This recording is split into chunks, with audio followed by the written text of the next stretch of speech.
I was in the UK a couple of weeks back, and I was interviewing a guy called General Patrick Cordingley, who commanded the first Desert Rats in their first Iraqi conflict. Ah, yes. And we're talking that people like me, to my knowledge at least, I don't make decisions that have massive effects on people's lives, at least direct effects, where his decisions and yours will have significant effects on people's lives for really extended periods of time. Mm. Does the weight of that, are you aware of it during the decision-making process over the years? I'd never had any trouble sleeping. I don't allow such considerations really to distort what I decide when I was a judge.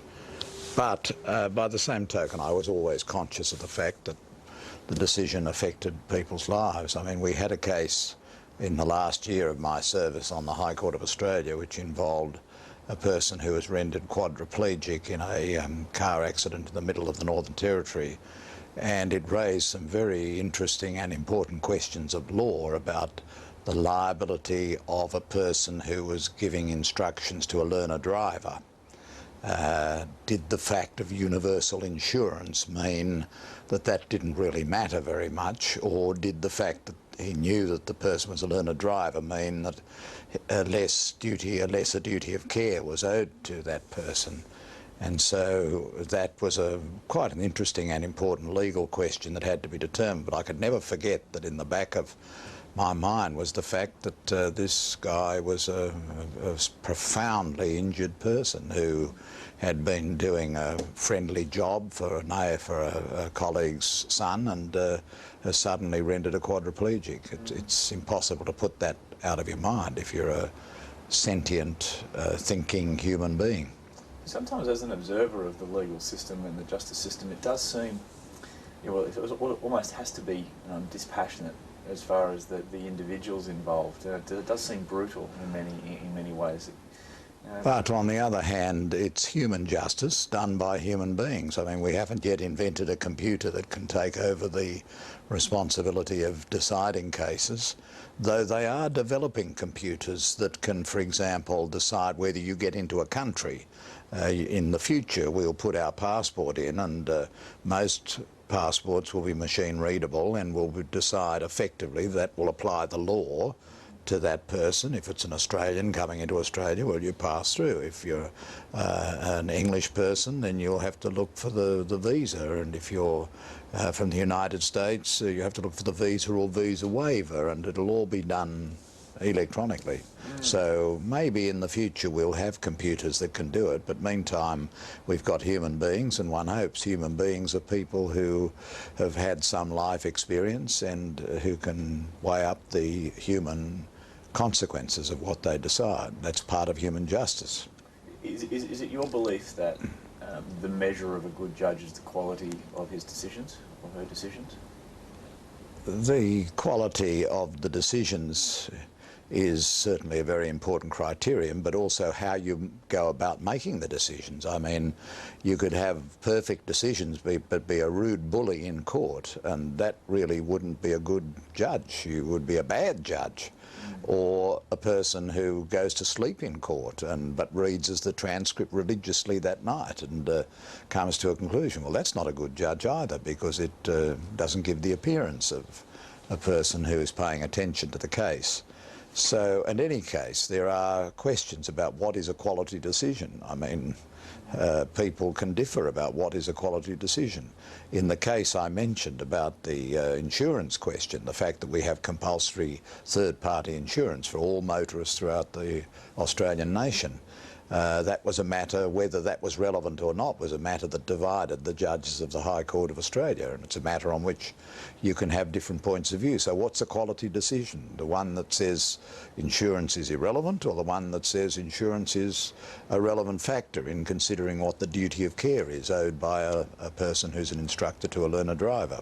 Which is one of the things that is most interesting, because if you then, when it comes to analysing performance, they say great measures of performance comes from a great definition of performance. And if one therefore defines that that performance is in some way a quality decision, how do you measure that in yourself? You know, if you reflect back on your career, you know, what sort of analysis do you make of the decisions, and which ones were the best and which ones were on the other side? Well, there's a lot of truth in the dictum that the victors write the history and decide what were the great decisions. I think you have to concede that in the law, that if, for example, you are in dissent, if you say, I think that insurance, the fact that everybody has to take out insurance to drive a vehicle on a car is a factor that is relevant to the standard of care that can be expected, and that everybody should therefore be covered in some way in such circumstances of learner drivers, then if that isn't the view that is accepted, then your decision is thrown out the window, at least for the moment. And that would be put as a big cross. That's a bad decision. But maybe in 20 years' time, after there's more reflection and consideration, and perhaps more cases where profoundly injured people don't recover, because we go on applying it as if it's a hay cart in England, and the liability of the man who was steering the horses, then maybe in due course you come to the conclusion, well, that judge got it right, and that was the correct approach. So as for myself, I think, like most judges, I simply try to do my best. I did, when I was a judge, seek to give the lawful and just conclusion in the case. And the fact that you had to have that duality, lawfulness and justice, is the big challenge for the judge in our sort of system. When I observe people, I see sometimes that they end up too emotional to make good decisions, either too afraid or sometimes too in love or sometimes too angry to make good decisions. And you could therefore sort of think that any really strong emotions can influence heavily decision making. You know, how did you make sure, or were you aware of, you know, ups and downs in your life that could change your emotional setup having an effect on your decision making? The fact is that as a human being, you bring to your job as a decision maker, whether it's as a judge or as a head of a motor car company or as a public servant and the head of the Treasury Department, you bring to bear the whole range of your experiences. And that is just part of humanity and of human institutions. So we shouldn't be too ashamed of that fact. But if, as a judge, you feel so deeply about a matter, then you shouldn't participate in the case as a judge. At least you shouldn't do so unless it's absolutely essential that you have to do so. And generally that isn't the case. There's generally somebody else who can take your place in the hearing. So I have had cases where, either because I've had some connection with parties in the past or because I have had some connection with the type of issue that will come before the court, that I have recused myself from sitting in the case. And I've also had cases where, even though I don't feel I have the strong passion about the case, somebody might out there think that, and then it is my duty to put it on the record and let the parties decide whether they would prefer the judge not to. It's better for the judge to make their own decision, because the parties are nervous about that, lest the judge decides to sit and then the judge knows that somebody's objected to them.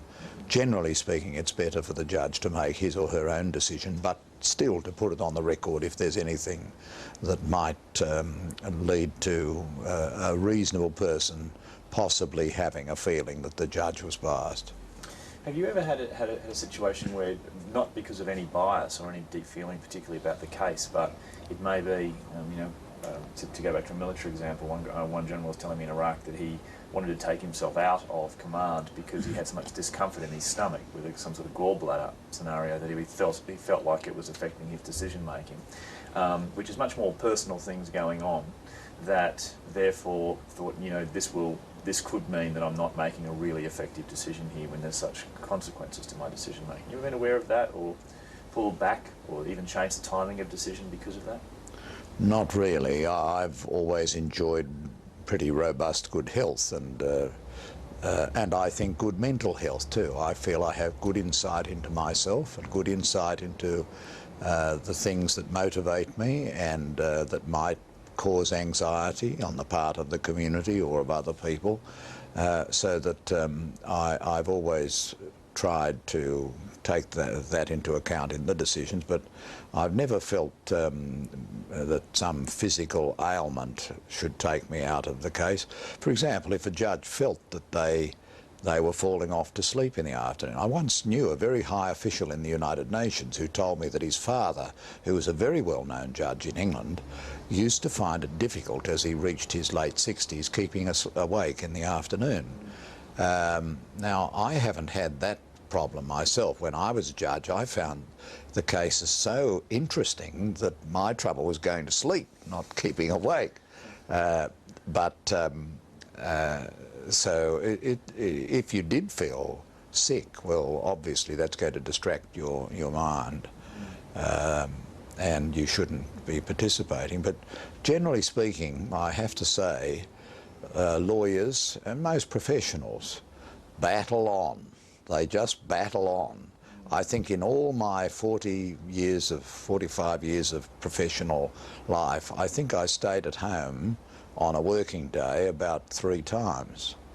Now, I have pretty rough, strong Irish peasant stock, therefore I'm pretty able to keep going. But if you didn't feel well, you really shouldn't be there. And I think it was a good thing if that general announced that he had this gallbladder problem and couldn't make the decisions. On the other hand, Nelson was blind in one eye, I think, and he went on and won Trafalgar. So you can't chicken out just because it is a bad hair day. You've got to go on and do your duty. A lot of people don't have trust in their own decisions. You know, maybe they never had, and maybe they've made decisions that have come to cause some sort of discomfort for themselves or others, so they've lost trust in their decision making. Have you grown in trust in your decision making over the years, or would you say that you always had a fairly good trust of the way you made decisions?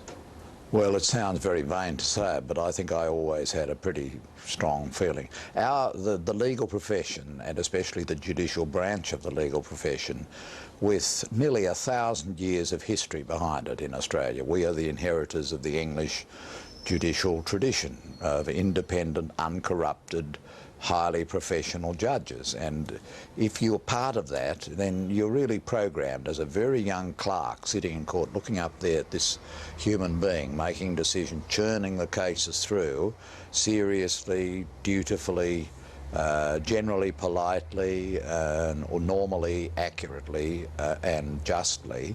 Then that sort of enters the soul, and I'm sure it must be the same with generals. You know, they're standing there and doing their marching up and down, and into their soul comes a feeling, well, I'm not just myself from the suburbs, I'm a person who is part of a continuous tradition, and it doesn't control me in the sense of being a total obsession that I've got to fulfill, but it's a wonderful discipline that I have inherited, and I've just got to do my best, and that is my duty, and I will do it.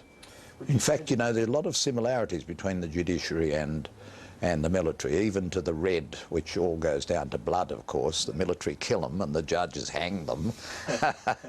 But the seriousness of the enterprise is something that's never far from your mind. And would you say that over the years, as you've aged, you've grown more certain of your decision making?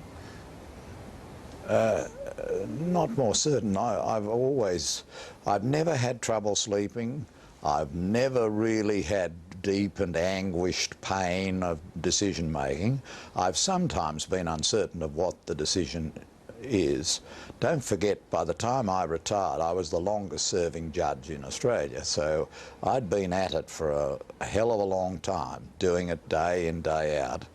And if you do that, then it's not arrogance, but it's a sureness of touch. I suppose it's the same with a neurosurgeon. I mean, just imagine that responsibility of cutting into the spine and knowing a little fraction one way is going to lead to the person being paralysed for life. I mean, such responsibility is far greater, I think, than the responsibility that I carried for a human being. But you have to be strong, and you have to be robust, you have to do your duty, and you are strengthened by the fact that you know in your heart, I am not corrupted, I will not decide this case on the pressure of power or ambition or anything like that. I will really work hard on the case and try to understand the facts, which is terribly important to get on top of all the detail. The devil is in the detail. And I will strive to give and explain my conclusions in a way that will convince the reasonable person, even the reasonable person adversely affected, of the lawfulness and justice of my decision.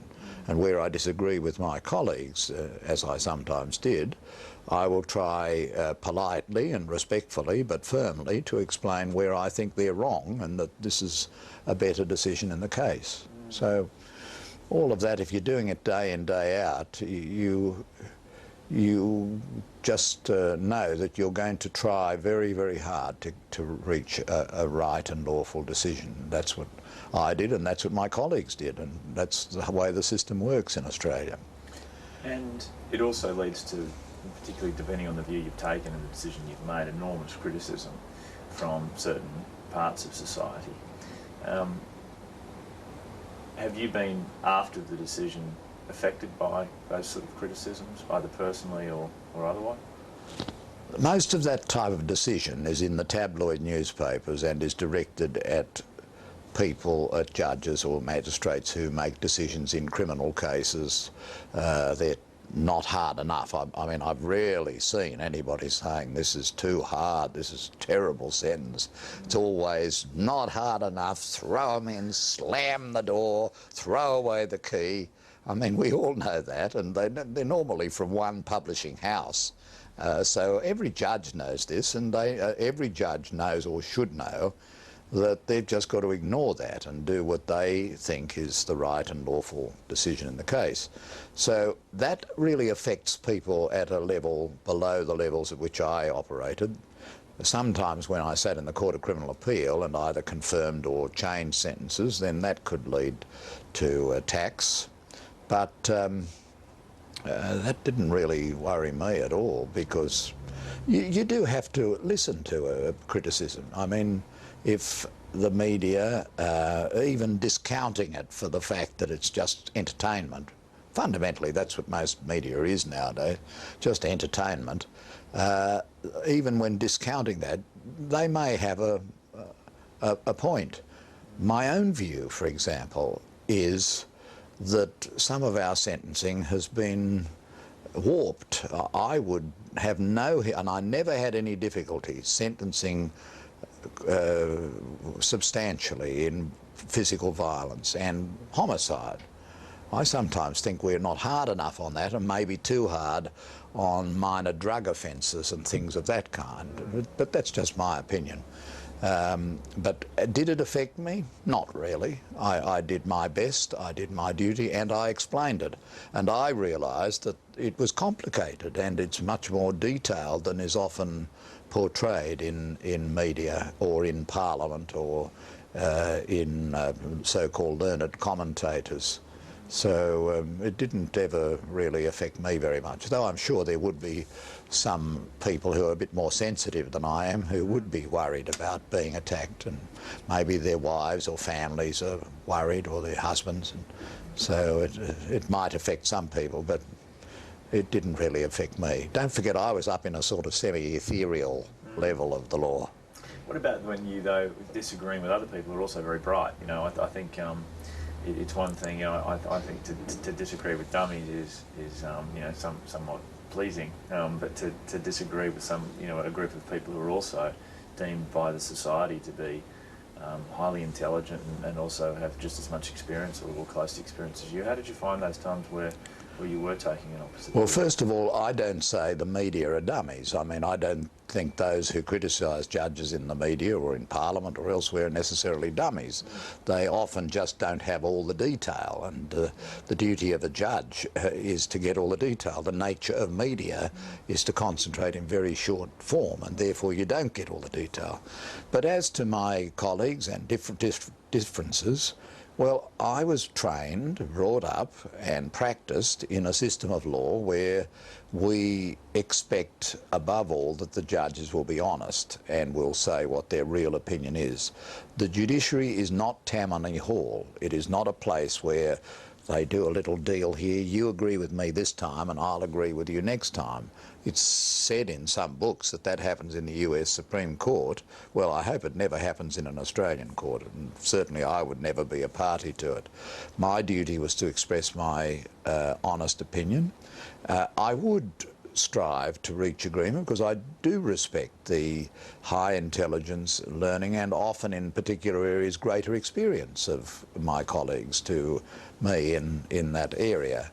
So I would endeavour to reach agreement, but if I didn't, then I'm afraid it was my obligation to say so and to say why, and to do it politely, but to express it and explain it. And I think that's a strength of our system. A, it tells the parties these judges are honest, and at least one of them agreed with my point of view. But B, it is a contribution to the growing understanding of the particular area of the law, and that's the way the common law system develops and evolves. So never fussed me. I never lost any sleep over it. Never will. Analysing more personally now, over, say, the last 30 years, you know, if I picture at my age, say you're at roughly 40, what would be the most significant change that I'd pick up that has developed in you over the course of the last 30 years, between sort of middle age and approaching? The most significant change affecting me or the judicial institution? No, you now. So yes, well, how are you different as a human being? The most important change affecting me personally is honesty about sexuality, because when I was 40 years younger, I lived in a country which was highly oppressive to homosexual and bisexual citizens, transsexual and other sexual minorities, and effectively you were told, well, we know you exist out there, just keep it a big secret and nothing will happen to you. Just be nice and quiet about it, and you come along with our pretense that the world is binary, men and women, and that is all, and then we'll let you alone. Now, that was the so-called don't ask, don't tell view of the world. Now, because of growing understandings of science, because of growing understandings of human rights, because of the growing appreciation of the role of criminal law in society and its limited function, not to enforce people's theories about human sexuality that clash with reality, things are now much more honest, at least in Australia, but they're not more honest in most countries of the world. And in most countries of the world, they are still the oppressive, horrible old regime that I first learned at law school in Australia.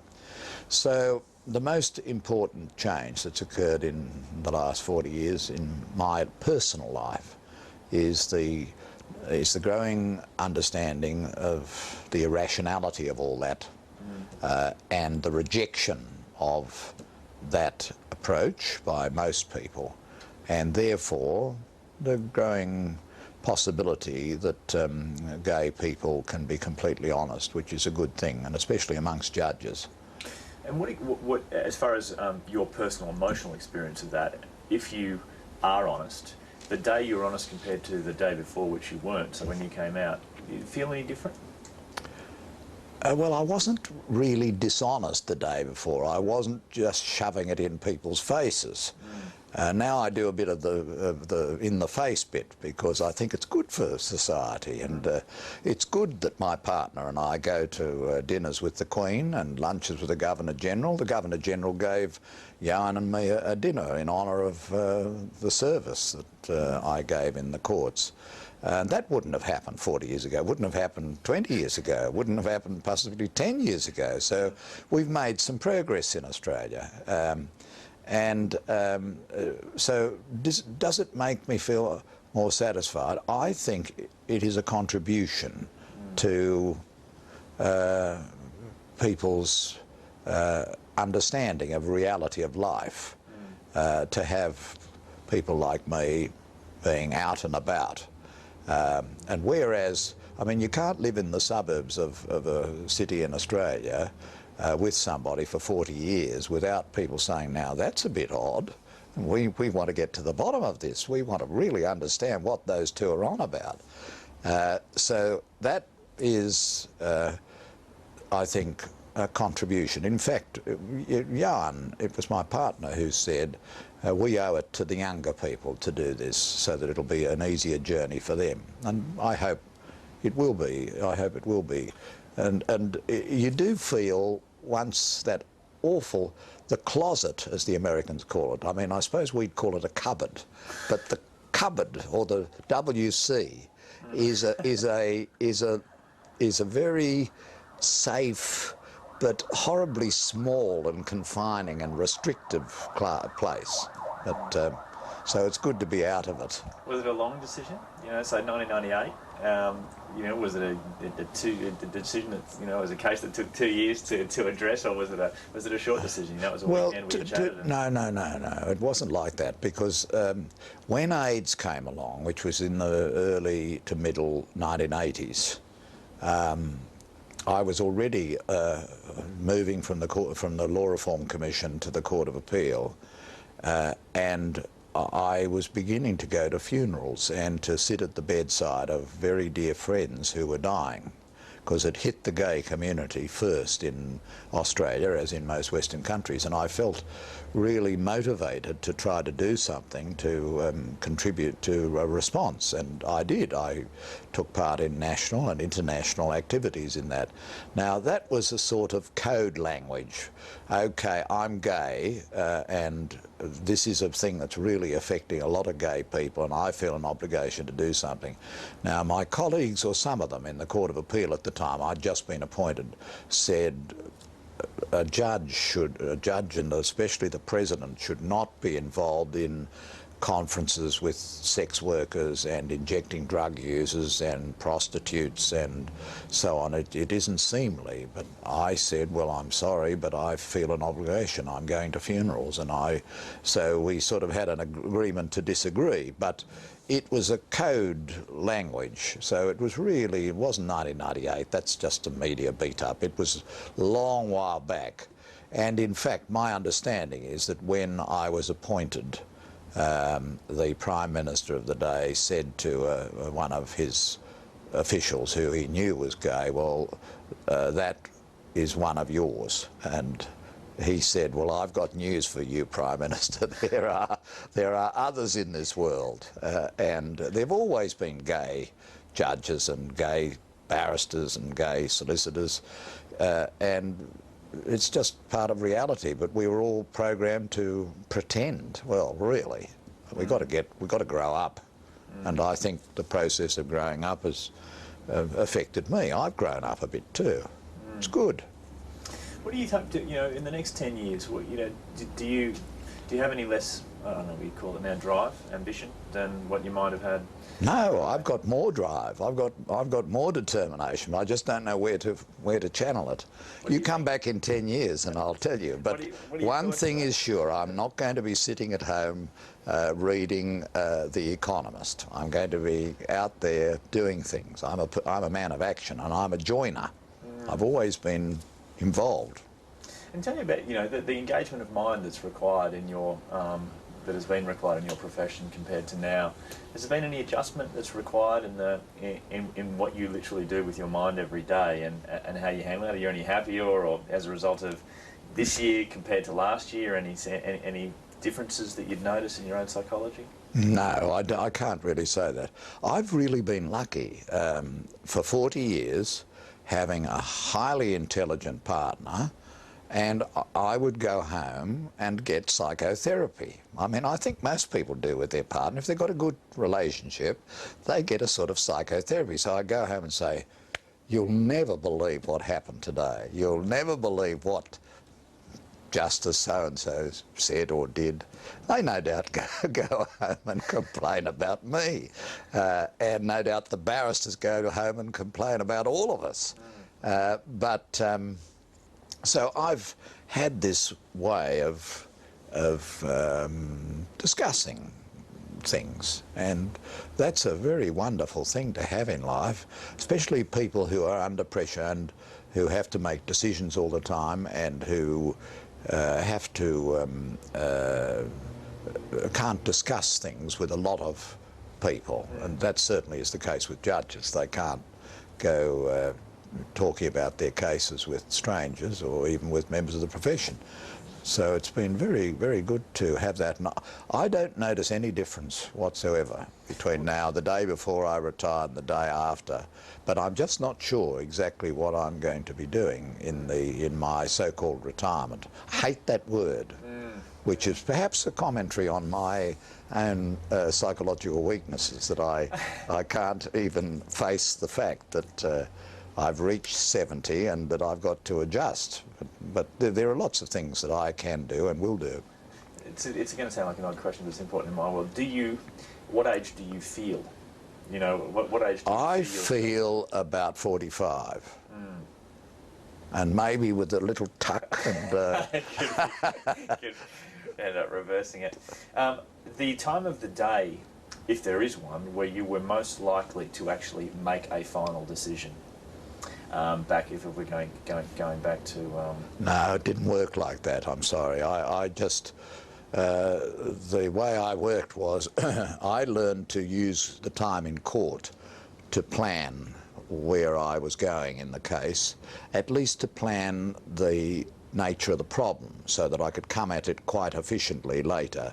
And then I would work most or all weekend working on the cases that had been argued in the previous week or so. And so the time I'd reach the decision, well, that's a long process in decision making, because in the bench, because you've got to marshal all the facts and get all the law and then come to a conclusion. And the interesting question, about which very little is written and very little has been studied, is the psychodynamics of judging. And what is it that makes a judge who is sailing on in reasons to one outcome suddenly shift course and come to the opposite outcome? What makes the judge who come out of court convinced that the appeal has to be allowed come to a conclusion the appeal must be rejected? It's something on which I've written a little, but there isn't much study of that, because of course most judges don't talk about it or don't maybe have much insight themselves into the process. But I think it's quite an important... There is study, for example, of business decisions. Business schools spend endless times deciding why Ford decided to make the Edsel and who decided what and when it was decided. Well, judges are doing decisions of that character all the time, and it's very little understood how the process works. Would researching that be possible, given the psychology of judges, number one, and number two, the sort of the confidentiality code, if you like, of most... It would be difficult, but maybe you could do it in a way that masked the identity of the judges and just got the judge to reflect upon. For example, there was a case recent, one of the last cases I ever sat in the High Court, which involved the issue of the suggested intrusion by state legislation into the judicial decision-making of courts in cases involving biker gangs and other criminal elements. And I had reached a decision in an earlier case which had said you can't do that. You've got to acknowledge the court's right to control what goes on inside that courtroom. But then another case came up, the majority having decided against my point of view, and then I came to a view, not without quite a lot of thinking, that that I should go along with the approach of the majority. Now, when did that happen? How did it happen? It probably was congealing during the argument of the case and during my consideration of the papers. They're all there on my desk. I'm thinking about it, and then I come to the view, well, that is where my judicial obligation, my duty takes me, and then I have to explain that and why I've reached the decision A and then moved to decision B. But it's not a moment, usually it's a process. That ends up obviously in a moment. Well, it ends up as an order, which is what judges ultimately do. Or the whole process of appellate decision-making is a long-winded process designed to come down to appeal allowed, appeal dismissed in appeal courts. In that particular case, were you aware of the moment where you would say that whatever the leverage was of the change of decision became greater than the current decision? Were you aware of that moment? I think that moment came during the oral argument of the case. Which all goes to prove that oral argument by barristers and advocates is still an important factor in the mind of the decision maker, as it should be, because people are paying a lot of moolah for the lawyers to come along and put their case. You have to be on your guard not to just be swept up in the emotion, but sometimes the way a case can put emphasis on a particular combination of facts or on the meaning of a particular word in the Constitution or in an Act of Parliament can hit your mind, and then you think, oh yes, that's an important point, and he doesn't really answer that, or she can't really grapple with that. That's an iceberg. That's what the Titanic is coming to that, and they just can't get past it. Do you try very hard, say you've got a, just moving on from the question with regards to people, lawyers making oral arguments, sometimes you're probably a lawyer there that's arrogant, that is, unlikable in the way that they're doing it. Do you find it difficult to get past that? No. I always told myself, and I'm sure other judges do, behind the lawyer is a client, and the problem is not so much arrogant lawyers, because it's the whole sort of pressure, psychological, traditional, practitioner pressure to be polite and courteous, even a little bit tiny, tinsy-winsy little bits obsequious to the judges. So this is, that's the way it's run. The problem is courage. Having, I think the greater problem for clients is that the lawyers will back off if the judges huff and puff, whereas their duty, very respectfully and courteously but firmly, is to keep huffing and puffing themselves, in the hope that by the way they do it, in a subtle way, that not by bluster and bulldozing, but just by putting the thing in a persuasive manner, that they'll bring the judge round. And it does happen. It certainly has happened to me. Not, I think, that I was ever blustering. When I was a young barrister, I did see a few judges who were like that, and I didn't like it. It wasn't a good look, and I knew it was very off-putting to me, and it made me feel nervous, and I was bound, I was determined that I would not be a judge of that character. Sure. Last couple of questions, these are personal of nature. Well, what are the things now that you worry most about from a personal perspective, or you're afraid of? Well, having gone through the death of my mother, I worry about the health of my father, but he's 93, he's still driving, he's got all his marvels, and he cooks a meal for the whole family on Sunday nights. So I am blessed in that respect. I keep being told by my partner, quote, "This is not a dress rehearsal, we are in the final lap." He's inclined a little bit to put a little bit of money on the TAB. And I criticised that, but he said, "Oh, well, you get your thrills in court. I like to have a bit of a tipple every now and again." And he says, we are in the last lap, and I know that this means he sees us as gallopers, really old now old draft horses in the last gap, going up to the finishing post, and his theory is that we should have more time, more fun. Well, I get my fun here, and so I keep working away, but I do realise that I've got to be a little bit more balanced in the life-work balance than I have been, and I don't know how quite to resolve that. So you worry about this and that. Health has been a great strength of mine all my life, but that won't go on forever. So you worry about that, but not too much worry. I'm not a big worrying type, really. As aging, do you notice anything about yourself that is different as a result of aging? Do you notice anything of mine? You keep wanting me to say, yes, I'm feeling terribly distressed, I'm getting old, I'm losing my marbles, I can't remember what is my name, I don't know where I am, who am I? Well, that just isn't me. I don't feel that way at all. I feel, I tell you, I feel I'm 45, maybe even a little bit younger.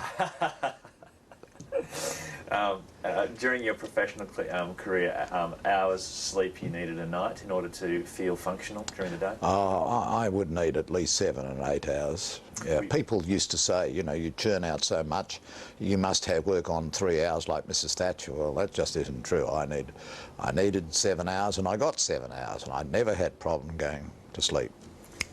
Straight to sleep? Would you be more likely to stay up and do work towards later in the night and then sleep until, say, 7 o'clock at night? No, I'm an early person. The tradition of the barristers in New South Wales is get in there early. When I was a young junior and worked with Neville Wran, who was then a junior barrister, later a silk, he used to get into his chambers at 4 a.m. And I've always been an early person, right through my whole professional career. So that means I've got to get to bed early, which puts a limit on late nights of dinners and functions. So when we have functions or anything like that, I have to get out in time to be asleep by 10 o'clock at the very latest. Thank you, sir. I very much appreciated it. Pleasure. Good luck with your enterprise.